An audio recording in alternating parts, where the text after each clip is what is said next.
এটা কিন্তু এক সময় অরিজিনাল প্লেন ছিল, তারপরে এটাকে এখানে নিয়ে এসে এটাকে পুরো রেস্টুরেন্ট করে দেয়।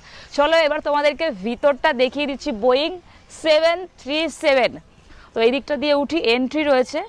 তো এখানে ঢুকতে গেলে 150 টাকা দিয়ে ঢুকতে হয়, তারপরে যদি খাওয়া দাওয়া করা হয় তখন সেটার জন্য আলাদা চার্জ দিতে হবে। তো এই দেখো যেরকম প্লেনে উঠি না, যেরকম প্লেন তো অনেক উপরে থাকে, সিঁড়ি দিয়ে উঠতে হয়, এটাও কিন্তু তাই। এই যে দেখো সিঁড়ি রয়েছে, এই সিঁড়ি দিয়ে উঠছি এখন প্লেনের মধ্যে। আর ভিতরটা খুব সুন্দর, এরকম বসার জায়গা রয়েছে।